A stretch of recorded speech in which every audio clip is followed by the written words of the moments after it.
Bienvenidos al podcast La Caja Negra, donde vivimos y conversamos, comentamos, experienciamos esos momentos, esas situaciones de vida que nos hacen mejor, esas cosas que fueron un quiebre en un momento determinado, esas vivencias que nos marcaron, que quizás nos dolieron, o esos problemas que están latentes en nuestro día a día. Hoy tenemos una súper invitada, mi amiga Rebeca de Stefano. Usted dirá, ¿por qué ella dice que es una súper invitada? Bueno, porque Rebeca de Stefano nos va a hablar de la discapacidad, de una Venezuela inclusiva, si es posible, no es posible, si se está dando, no se está dando, qué está pasando con la inclusión de personas con discapacidad en las universidades, en la escuela, en todas partes. ¿Por qué Rebeca nos va a hablar de esto? Porque Rebeca es una autoridad en el tema, es profesora de educación especial y también directora de la organización sin fines de lucro Ser Inclusivo, ¿ok? Que se encarga de toda esta dinámica de las personas con discapacidad.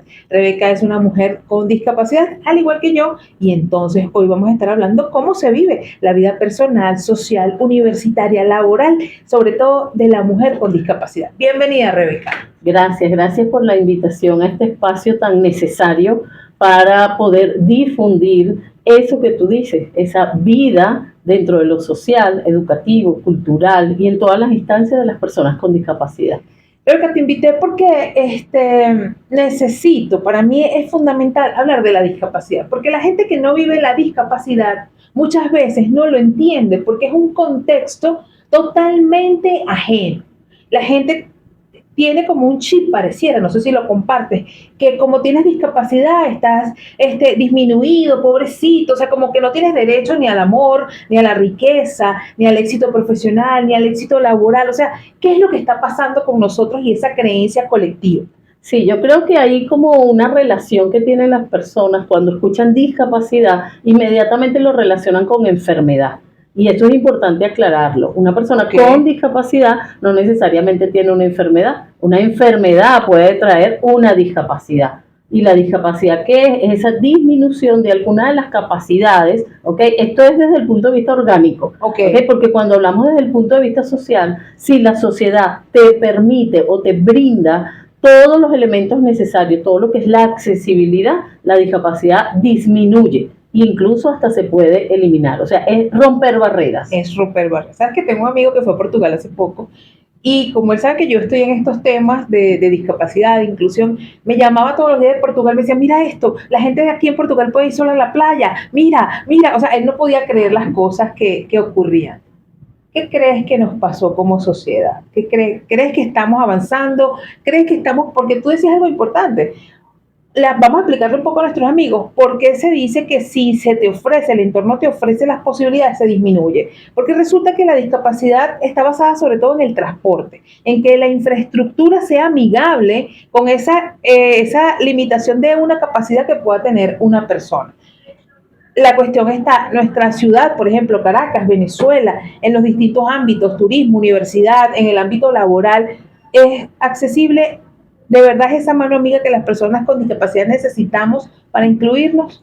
Sí, bueno, a nosotros nos falta mucho camino por recorrer. O sea, todas las barreras no solo son arquitectónicas, como tú mencionas, que es el transporte, que es una calle, que es ir a la playa, sino tenemos las barreras comunicacionales. Y para mí la barrera más importante es la actitudinal.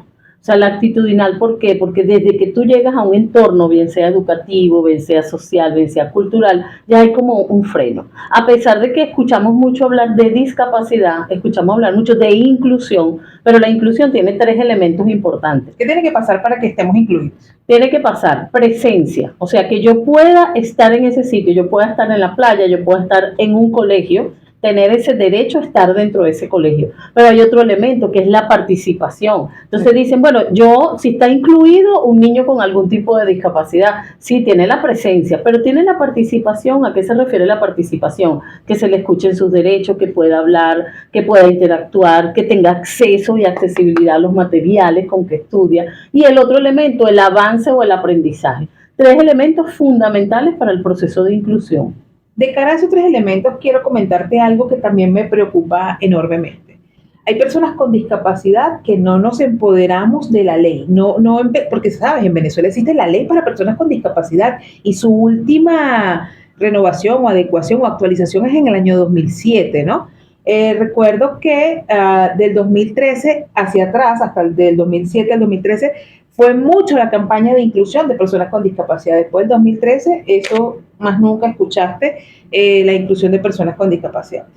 Vi mucha gente, porque también participé en muchos de esos procesos, había gente que decía, mi hijo tiene derecho, entonces el muchachito cuadraplégico con una condición importante, queriéndolo incluir o adosar en un aula convencional donde ni los maestros ni el espacio estaba adecuado, pero enarbolando el derecho. Entonces yo creo que también tiene que haber como tiene que haber un equilibrio. Ok, yo tengo discapacidad, pero ¿sabes qué? Vamos a ver mi condición, qué cuidados ameritas y a dónde debo acudir. También veo gente con discapacidad que ni pendiente de la ley, ni se entera y no se quiere enterar porque quizás pide en la calle, porque consiguió un modus vivendi con eso. Entonces, ¿cómo tú crees el primer llamado lo vamos a hacer a la persona con discapacidad? Porque siempre se dice, es el entorno, es que el gobierno, es que la gente me discrimina, pero ven acá, vamos a ver nosotros cuál es nuestra responsabilidad como ciudadanos. Yo creo que esta ley fue maravillosa porque nos dijo, mira, ustedes están presentes aquí y estos son tus derechos, pero también hay deberes. Sí, para mí es bien importante ese punto que tocas. Es importante empoderar a las personas con discapacidad. Yo comprendo que no es sencillo, ojo, tener una discapacidad, sentirte rechazado, sentir que la sociedad te rechaza, incluso muchas veces la familia, pero es importante conocer la ley. Okay. La ley para las personas con discapacidad es del 2007, sin embargo en el año 2022 se introduce una nueva ley para las personas con discapacidad actualizada, la cual no está aprobada aún. Todavía no. Es importante luchar por ese derecho porque no basta la ley, necesitamos los reglamentos para ver cómo se pone en funcionamiento esa ley. O sea, pero sin embargo, Rebeca, yo creo que la ley ha sido suficiente en el sentido de abrir nuevos espacios. Artículo 28, la incorporación del 5%, artículo 14, intérpretes de lengua de señas, por lo menos en los espacios públicos, para que las personas con discapacidad auditiva se puedan incluir, valga la redundancia. O sea, fue como una apertura bastante grande. Ahorita está en el telón legislativo la discusión de la ley para personas con discapacidad. Vamos a ver cómo viene. Pero también, fíjate tú, las empresas están obligadas a contratar el 5% de personas con discapacidad de la plantilla total a partir de 20 empleados. Pero, ¿estamos preparadas las personas con discapacidad para tomar esa oportunidad? Eso es importante, porque muchas veces, bueno, vamos a incluirlo. ¿De qué forma los vamos a incluir? También nosotros como personas con discapacidad debemos llenar un perfil. O sea, por ejemplo, tú sabes de comunicación o de marketing o hasta de un oficio que puede ser incluido en una empresa. Entonces, de acuerdo a ese perfil, bueno, vamos y te incluimos. Porque no es solo incluir a una persona y nada más tener presencia. Ahí vuelvo otra vez al punto. Tienes presencia porque a lo mejor tienes un título, te graduaste, pero te voy a poner solo a seleccionar y archivar algunas cosas. Que no tienes interacción con la comunidad laboral. No estás cumpliendo con el perfil, con lo que tú eres o con el oficio que te preparaste. Sino que te ponen, o te pongo solo a anotar las personas que llegaron. Y no es... tengo una compañera que es docente, graduada, tiene discapacidad motora, está en silla de ruedas, fue a un colegio y le dijeron, bueno, no, te vamos a poner a atender el teléfono. No, pero si yo soy docente, yo puedo dar la clase en la silla de ruedas. Claro, eso es importante. Es importante. Otro punto que me gustaría conversar, porque también creo que desde el trabajo, el impulso tiene que venir de nosotros, de nuestra comunidad como personas con discapacidad. Fíjate, tuve la oportunidad de interactuar con colegios de educación especial y vi algo que me horrorizó. Los colegios de educación especial son asumidos por los representantes, no por todos, pero por un porcentaje importante, como un depósito.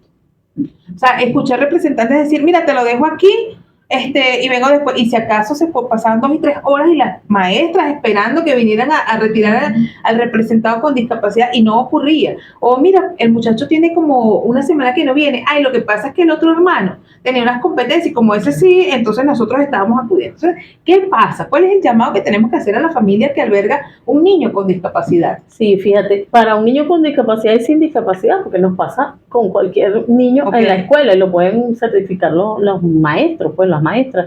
Es importante el llamado a la conciencia porque el niño dentro de la familia es donde se siente tomado en cuenta, en consideración, respetado a pesar de la discapacidad, incluido. Muchas veces hablamos, conversamos en familia y en la persona con discapacidad o el niño o niña con discapacidad lo dejamos fuera.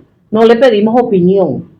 Ese tipo de cosas, entonces va mucho más allá. Bueno, lo dejo allí para que me lo cuiden, para estar libre, no libre, a lo mejor estás trabajando, estás cumpliendo otras funciones. Entonces el llamado es a la concientización de que, bueno, tienes un horario, el docente no es solo el que va a cuidarte el niño, él te va a generar un proceso de enseñanza-aprendizaje acorde con tu condición, la condición que tengas de discapacidad. Eso que dices me gusta mucho, ¿no? Porque es el llamado a la conciencia desde nosotros. Nosotros como comunidad de personas con discapacidad tenemos que hacernos valer, tenemos que formarnos, tenemos que ocupar esos espacios.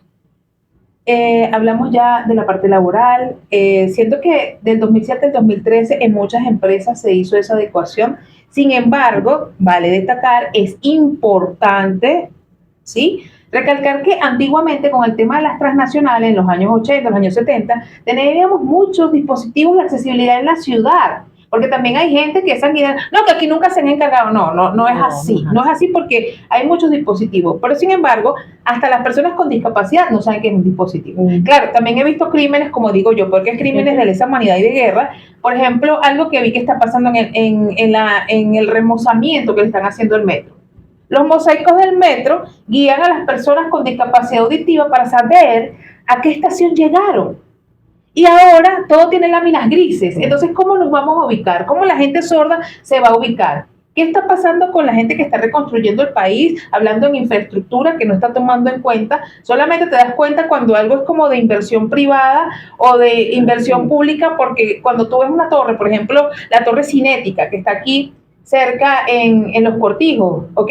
Tú ves las aceras perfectas, las rampas perfectas, pero entonces ves una adecuación que están haciendo en otras zonas de la ciudad que depende del gobierno nacional y no cumple con los parámetros de accesibilidad o de diseño universal, ¿no? Que bien bonito cuando yo conocí a Rebeca, un lema bien lindo que es el de diseño universal, que es necesario para uno y bueno para todos.